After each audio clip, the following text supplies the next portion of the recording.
Neda bamanaka kuna funi kanubako malikano ani maliko kan assalamu alaikum ni aka kuna funu wakati selemi na walawal ko farafina ni jeen fanto kibarola kabe bi tarata doyama jumadal awal klim wani sabah ijra bakili kemenani ani binani sabah hawa bi kuna funi bakku wofle jamana nyama ubika sharia sindo sikisinga ya safi mi fonctionnaire ye uluka taliko ngana muni namara uluka na sega dum ala aleni ka critère do koni sikisinga akunyola anga jamana duani maw ulukon bika ulika jo bunya kosebe o kadra de kono dogo frache temene uyetigeda fobi wari do ka ani furaw fukata se sanu do mamunu ni ulure kon mateme sharia ka buluka Gine jamana kuna fununa irela ka foku femi coronavirus ye o kon bika yelen kata afe kasabu ke mamunu bika coronavirus yere bana soro o bika chaya sangani wati belajeli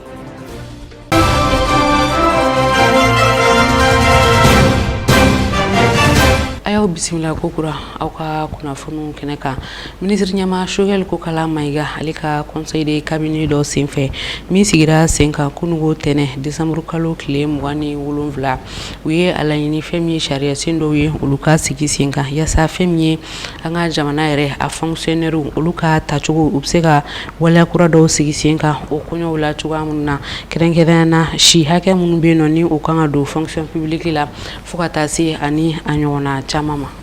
conseil de cabinet c'est fait primature la anga ministre mini o ka bara benyeshi concours ko mani o yo concours d'entrée à la fonction publique ye o ga nyoga yo c'est fait ya jira ka fo ko jatemine kanga ke maminu ni olubina fonction publique concours kura munu mina buluda ko fere ka ke ka do fara wakati ko folonka ni ministre ko fole ni ayre to jawara awa pol jalo aya jira ka fo ko ka ke ni coronavirus bana e 2020 konna la kibina ka fo maminu ni oluka ka concours ko concours maseka ke chugo ya shila ani maminu ni olubina ta retraite la ko do fara la minu fena ka wakati ko o fena kera geleya chamae uri la ko concours maseka ke sega la fe bon ma do be no olu kun kan ata kabi 2018 ko olu fena maseka ta o la ko joro chama maseka labla ma kura minuni olu kan do fonction publique konna la kanyeji o geleya nunu bela jele ma ko ma chama be no minu kun kan concours ke nu ushu temera o la ko concours kura mini o kan boloda ko fere bela jele kan sigi senga yasa ma minuni olu fena kan concours kura ke deme do ka ke kanyeshu ma ka do fara u fena ka wakati ko folonka ina fo san sabajate o la ko o sega ke klinie kanyeshi maminu tara sega la fin bo ani maminu ni oluka joro masega la bla ubeka damakanye ministre de la fonction publique jawara awa pol jalo aka fola akoko ubena ni ka conseil de cabinet la krenkirenia la sega la fin bo wakati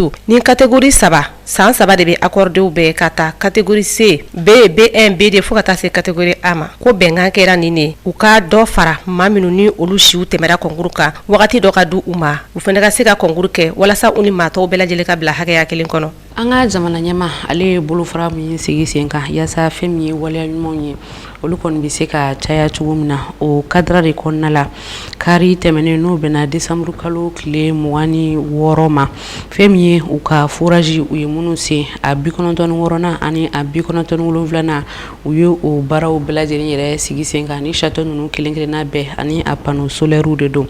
o kadra de kono femi nyamana atete bugu mawye u folla kata olu yere ta kurumu karlike ali traoré ni ali yere ye imam ukano la blay aye fulke kanyeshi anga jamana nyama colonel Assimi Goïta ma aflekani wale mi konta kanyeshi uluma u bolenko nyamana uyu ukunda bagari bukuka yasa kata foraji abikonoton wulufrana kata o kurumu karlike o dira jekluma munu be no ni ukoni handicapé wi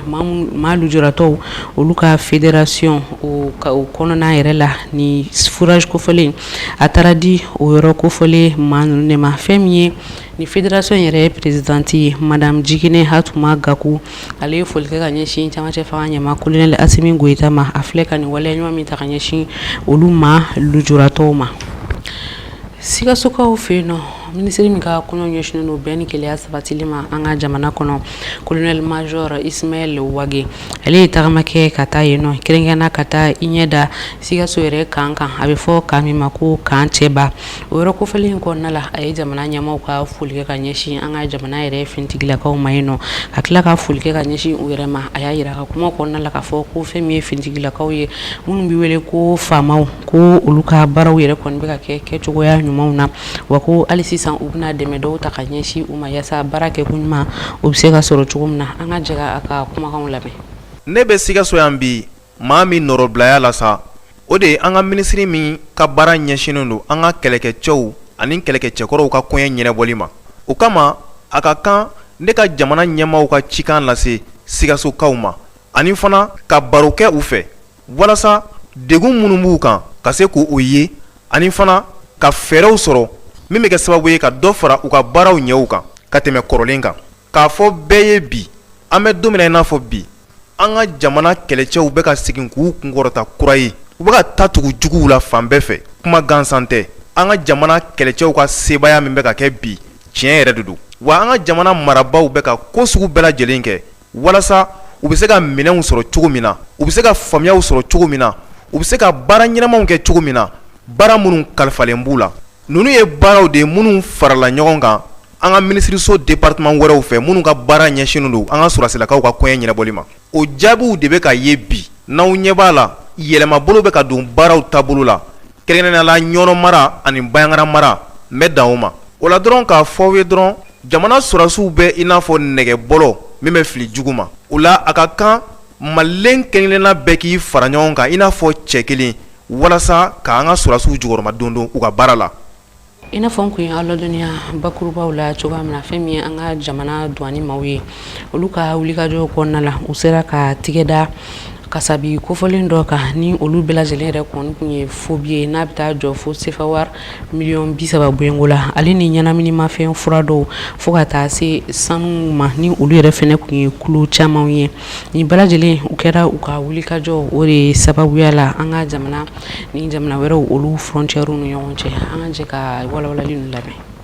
Yasa ka namaramako ale ni kojugu kɔni bɛɛ lajɛlen kɛlɛ fɛn min ye brigade mobile d'intervention de Bamako ye olu filɛ ka u tigɛ da CFA miliyɔn 30 bɔɲɔngo de kan minnu bɛɛ lajɛlen yɛrɛ kɔni kun ye fobi ye a kɛra décembre kalo tile 20 san 2021 tɛmɛnen ninnu na. Kari dɔ fɛnɛ kɔnɔna la fɛn min ye douane maaw ye u kɔni u tɛgɛ da fɛn wɛrɛw kan ni o ye furaw ye a bɛ fɔ minnu ma ko tramadol ni olu ye ɲɛnaminimafɛn dɔw ye minnu ni denmisɛnninakaw kɔni bɛ a ta kosɛbɛ. O sɔrɔla yɔrɔ min na a bɛ fɔ yɔrɔ min ma ko gare routière de Sogonikɔ bisiw o ta yɔrɔ yɛrɛ la sigida ale durunan kɔnɔna la ko fɛn min ye pneu ye minnu kɔni kan ka kɛ ka pneu wɛrɛw falen ni a tiɲɛna u kɔni kɛn bɛ ka nin fura modèle ninnu ka a dogo o yɛrɛ kɔnɔna la. Douane maaw olu ka ɲininiw kɔni de senfɛ u sera ka taa bɔ ni fura kofɔlen ninnu kan. Halisa douane maaw u ka ɲininiw kɔnɔna la ani u ka wulikajɔ sababuya la kalo tɛmɛnen ni o bɛnna novembre kalo tile 21 san 2021 kɔnɔna la u ka ɲininiw ni o ɲɛmɔgɔya kun bɛ inspecteur de douane Umar Kasanbara bolo o kɛra sababu ye ka sanu kulo 7 ni kɔ bɔɲɔngo ka o de kɔni minɛ Sanangɔrɔba péage yɔrɔ la. Hali sisan u ka ɲininiw kɔnɔna la a yɛrɛ la tuguni ka fɔ ko fana yɛrɛ kɔnɔna la u sera ka tigɛda ɲɛnaminimafɛn dɔw kan a bɛ fɔ min ma ko cannabis olu fɛnɛ bɛɛ lajɛlen dogolen don bisi yɛrɛ de kɔnɔna la min ni o kɔni kun bɛ ka nagabɔ Lome. Hali sisan u tolen u ka ɲininiw na u taara bɔ ɲɛnaminimafɛn wɛrɛw kan tuguni minnu ni o yɛrɛ kɔni bɛ kɛ sababu ye hali ka dankari kɛ adamaden yɛrɛ ka ɲɛnɛmayaw la u taara o sɔrɔ u ka pinɛ dɔw yɛrɛ de kɔni kɔnɔna la. Halisa douane maaw u ka wulikajɔw kɔnɔna la ale ni u ka baaraw olu senfɛ u kɔni ye tigɛ da ɲɛnaminimafɛn wɛrɛw kan tuguni minnu bɛ yen nɔ ni olu yɛrɛ kɔni bɛ ka dankari kɛ an ka jamana denmisɛnninw olu ka ɲɛnɛmaya yɛrɛ cogoyaw la. Douane maaw ka wulikajɔw ka bon halisa tuguni fɛn min ye bamaciwale kɛlɛli fo ka taa se maramafɛnw ale ni ɲɛnaminimafɛnw olu yɛrɛ kɔni doni ni a bɔli la an ka jamana yɛrɛ kɔnɔna la o kadara de kɔnɔ fɛn min ye kajana ye kɛrɛnkɛrɛn n'o o bɛ Buguni yɛrɛ mara la novembre kalo tile 21 san 2021 tɛmɛnen ninnu na u ka wulikajɔw bonyana o kosɛbɛ o kadara kɔnɔ u kɔni sera ka tigɛ da ka sanu yɛrɛ kulo 30 fɛnɛ kan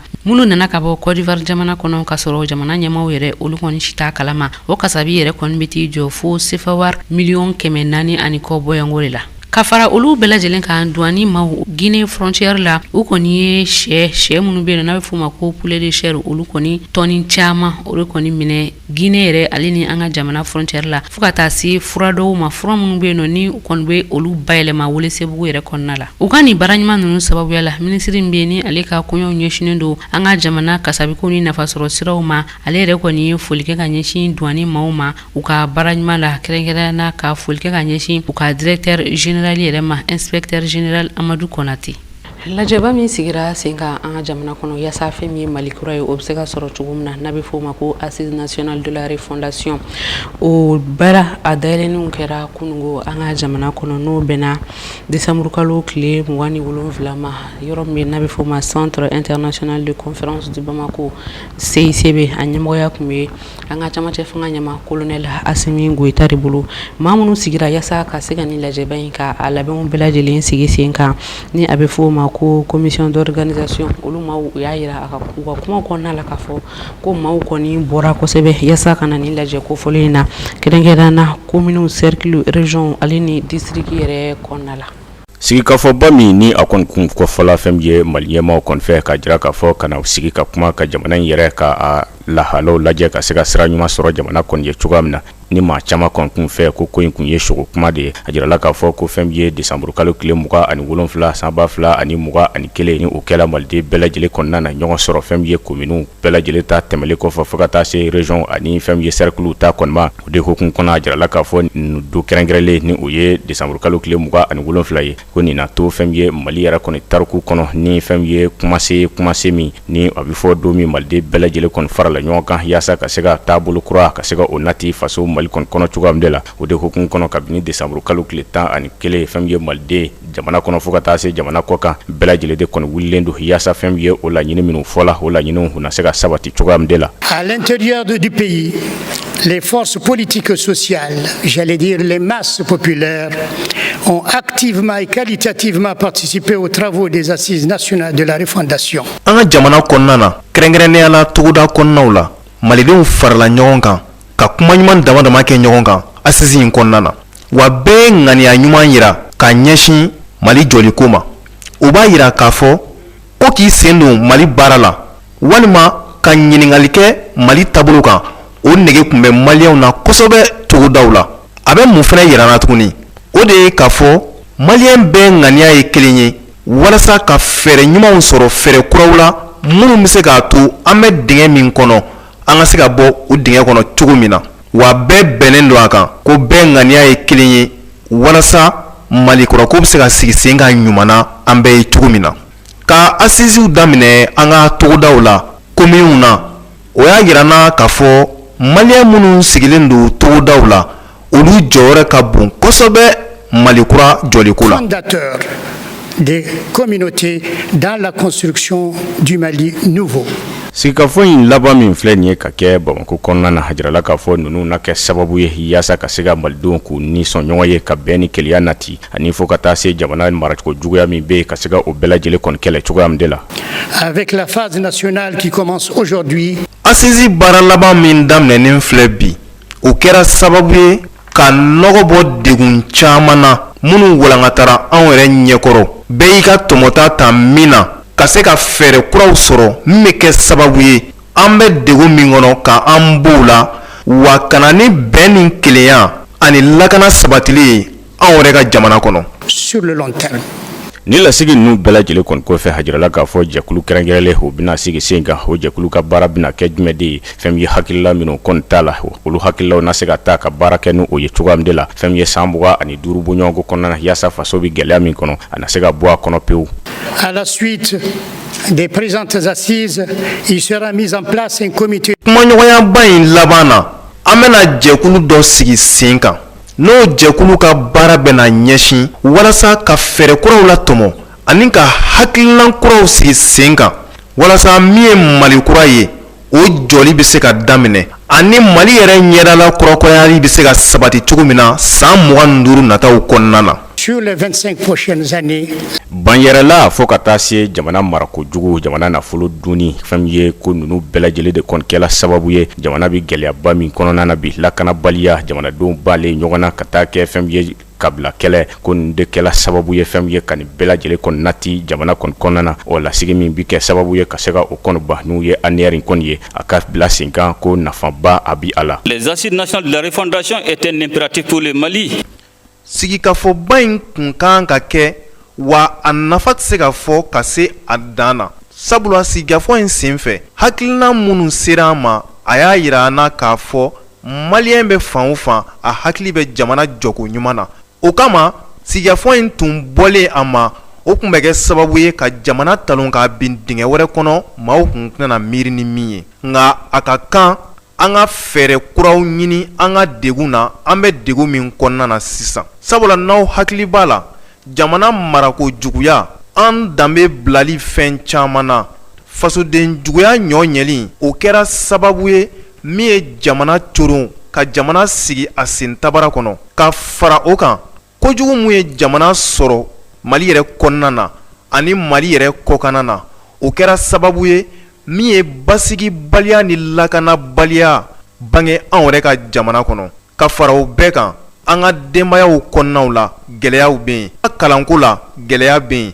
an ka kɛnɛya bunankun kan gɛlɛya bɛ yen hali an ka dugukolo kow la gɛlɛya kun bɛ yen ka se an ka parti politikiw n'an ka jɛkulu wɛrɛw ma bawo élection kun bɛ kɛ dɔrɔn de walasa ka na fanga la nka jamana marali ɲuman o tun tɛ u dusukun na n'aw hakili b'a la malidenw farafarala kalafili min kɛra san 2018 marisi kalo la n'o ye mars 2018 ye Mali kun bɛ lomo laban kɔnɔna na a kun talonna a bɛ ɲini ka bin o de kama waati kun sera o ko ninnu ka jɔ wa o hukumu de kɔnɔna na an kan ka an fa jamana n'o ye Maliba ye k'a lakurakuraya k'a bila minɛn kura kɔnɔ k'a yira diɲɛ maa la ko Mali kanu bɛ maliyɛn na k'a yira diɲɛ maa la ko Mali kanu bɛ maliyɛnden kelen-kelenna bɛɛ lajɛlen na o baara de kalifalen don aw ma an ka bi sigikafɔ in baara hukumu kɔnɔna na. C'est à cette entreprise de refondation qui a valeur de salubrité publique que vous êtes conviés pour poser les fondements solides et les modèles de gouvernance endogène. Ni lasigi minnu filɛ nin ye ka kɛ ni a bɛ kuncɛ alamisa n'u bɛ bɛn desanburu kalo tile 30 kɔni ma maliden bɛɛ lajɛlen kɔni jijalen don wa bɛɛ lajɛlen bɛ ka dugawu kɛ ni lasigi ninnu nin ka kɛ sababu ye fɛn min ye ka se ka jamana k'a bɔ gɛlɛya kɔnɔ pewu ka bɛɛ lajɛlen kɔni bila sira ɲuman kɔni kan. Olu kunnafoniyaw b'a sɛnsɛn ka taa farafinna ni diɲɛ fan tɔw kibaruyaw la Sumu Watara ale bɛna walawalali kɛ o la. Guinée jamana kunnafoniyaw la mun ye coronavirus bana ye a bala ka san sɔrɔ kura ye Guinée kaw fɛ yen nɔ o hukumu kɔnɔna na cakɛbɔnasɔn bilalen don kɛnɛya tigilamaw bolola la yaasa coronavirus bana ka kɛlɛ olu ye kunnafoniya dɔ cari ka bɛn ni kunungo tɛnɛdon ye yaasa hali bi feerekuraw bɛ se ka tigɛ cogoya min na kɛnɛya tigilamaw fɛ ka jamanadenw lakana ka bɔ coronavirus bana ma dɔgɔkun tɛmɛnen ninnu na mun ye kɛmɛ sara ye i b'a ye k'a fɔ caman o kɔni farala coronavirus banabaatɔw kan mun bɛ taa jɔ fo 5 bɔɲɔgɔnko la o seereya in dira u ka kɛnɛya tigilama dɔ fɛ mun tɔgɔ ye ko Sori Konde k'olu jɔrɔlen don olu haminen don olu kamana kɔni gannen don ka kɛ ni coronavirus yɛrɛ bana yakubayali ye u ka jamana kɔnɔna na hali n'a sɔrɔla u ka jamana marabaaw kɔni kɛmɛ ka fɛɛrɛ dɔw kɔni bila sen kan bana in kɔni kunbɛli la n'o de ye jamanadenw k'u hakili to u yɛrɛ la kosɛbɛ sabula an bɛ donni mun na Guinékaw fɛ kɛmɛ sara la maa 8 bɔɲɔgɔnko dɔrɔn vaccin kɔni kɛra olu la n'olu bɛ se ka kisi ka tanga ka bɔ coronavirus bana ma. Libi jamana kunnafoniyaw la Maamulu bilalen do kalafili nataw kɔɲɔ labɛnni na olu ye sigi dɔw kɛ ka bɛn ni desanburu kalo tile 24 sigi kun tɛ dɔwɛrɛ ye jamana ɲɛmaa kalafili mun bolodalen do u ka jamana kɔnɔ ka se ka kunnafoniya jolen kɔni sɔrɔ o kɔɲɔ kan n'a sɔrɔ kalafili kan ka bɔ a dɔgɔkɔrɔ walima n'a sɔrɔ kalafili kan ka kɛ hali n'a sɔrɔ danayaba tɛna kɛ jaabiw la commission maaw kɔni y'a jira ko n'a fɔra dati wɛrɛ kɔni ka fɔ tuguni kalafili na ko kɔni bɛ se ka kɛ gɛlɛya wɛrɛ ye tuguni u tilala k'u ka fɛɛrɛw n'u hakilinaw fana di mun b'a to kalafili kɔni bɛ se ka kɛ ka sɔrɔ a ma kɛ degunba ye hakilila jigila Libi jamana kalafili a kɔni kun bɔra dɔgɔkɔrɔ ka tɛmɛ k'o sababuya kɛ fɔɲɔgɔnko do ye kɛrɛnkɛrɛnnena kiiribulon nasira kan maa caman kɔni sigilen do u b'a la ka jigiya k'a fɔ kalafili kɔni tɛna se ka kɛ ka bɛn ni a wagatiw ye hali n'a sɔrɔla an bɛ don min na commission maaw kɔni m'u sinsin a kan. Doloci Starba ni bɛɛ lajɛlen kɔni b'a dɔn ni Samuel Eto'o ye an bɛ donni mun na ale kɛra fédération camerounaise de football maa ɲɛmaa ye nka mun ye euro wari miliyɔn 1 ye a kɔni kan k'o de di Espagne jamana fisiki maaw ma Cameroun jamana maaw ka bindonnaba Samuel Eto'o n'a a gérera fana ka bɛn ni san 2004 ye fo ka taa se san 2009 ma FC Barcelone maaw kɔni fɛ an bɛ donni mun na wariba de kɔni juru bɛ ale la k'o sababuya kɛ a ka ja a kɔni ma o nafolo kɔni segi Espagne trésor public kɔnɔna na Beleti mun ni ero wari million kelen bɔɲɔgɔn cɛ. San 2016 novembre kalo mun ye Espagne maaw ye u kɔni kun ye plainte déposé Samuel Eto'o tɔgɔ la ko sababuya kɛ k'u ka juru caman kɔni bɛ a la. O kiiri kɔnɔna na a jirala k'a fɔ a kan ka euro wari million 18 a kan k'o de sara wa a kan ka san 10 fana kaso kɔni kɛ. Sabula waati min na a kumala ka je FC Barcelone club kɔnɔna na a m'a ka droit d'image kɔni sara. Brésil jamana doloncilaba n'o ye Neymar ye ka bɛn septembre kalo ye san 2020 waati ale fana tun bɛ ka je Paris Saint-Germain club kɔni fɛ wa o wagati kofɔlen na ale fana kun bannen do k'a ka wari kɔni sara fiski maaw ye Espagne dugukolo kan. Juru mun taara ale la fana bɛ taa se fo euro wari ba 34 ani a kun kanfɛn ma. Hali n'a sɔrɔ la Espagne trésor mɔgɔw mun ɲɛsin kɛnɛkɛnɛma a ka ɲangini kɔni ma dɔw y'a jira k'a fɔ a ye transfert min kɛ san 2017 ka taa Barça la o nɔ b'a la. Somali jamana kunnafoniyaw la u ka jamana ɲɛma n'o ye Mohamed Abdullahi Mohamed ye a ye dansigi kɛ u ka ministre ka ma ɲɛma kɔni ka baaraw bɛɛ lajɛlen na n'o bɛ tali kɛ Mohamed Hussein Oroblka mun ye jamana ɲɛma ye a y'a jira k'a fɔ ministre kɔni y'a sen don waleya dɔ de la waleya minnu kumala ka tali yɛrɛ kɛ wari dunko jugu kɛlɛli kɔnɔna na Somali jamana kɔnɔna na hali n'a sɔrɔ ministre fana bɔra k'a ka seereyaw di a ko jamana ɲɛma n'o ye Mohamed Abdullahi Mohamed ni bɛɛ lajɛlen b'a fɔ a ma ko Farmajo k'a tɛ fɛ ka bɔ fanga de la k'a tɛ fɛ kalafili nataw olu kɔni ka sira kɔni sɔrɔ sabula ni ministre kɔfɔlen de kun bilalen do kalafiliw bɛɛ lajɛlen kɔni ɲɛnabɔli la Somali jamana kɔnɔna na hakilila jigila Somali jamanadenw kɔni sigilen do ka ni jamana ɲɛma kalafili kɔni kɔnɔ kabini février kalo tɛmɛnen na sabula o kalo kelen de kɛra dansigi waati ye u ka jamana ɲɛma yɛrɛ ka fanga la n'a yɛrɛ tɔgɔ ye ko Farmajo kabini o don na fɔ bi a kɔni y'a ɲini ko san 2 bɔɲɔgɔnko o ka fara ale ka manda kɔni kan nka jamanadenw kɔni ma seereya di ka bɛn n'a ye kalafili bɛ ka labɛn cakɛbɔna so mun fɛ olu ka ma ɲɛma mun ye jamana ɲɛma ye a ye o fana gɛn ka bɔ a ka baara kɔnɔna na damadamani kɔfɛ ka tila k'a ka ministre fana gɛn sabula ministre fana tun ma jɛni o gɛnni ye ka bɔ a ka baara la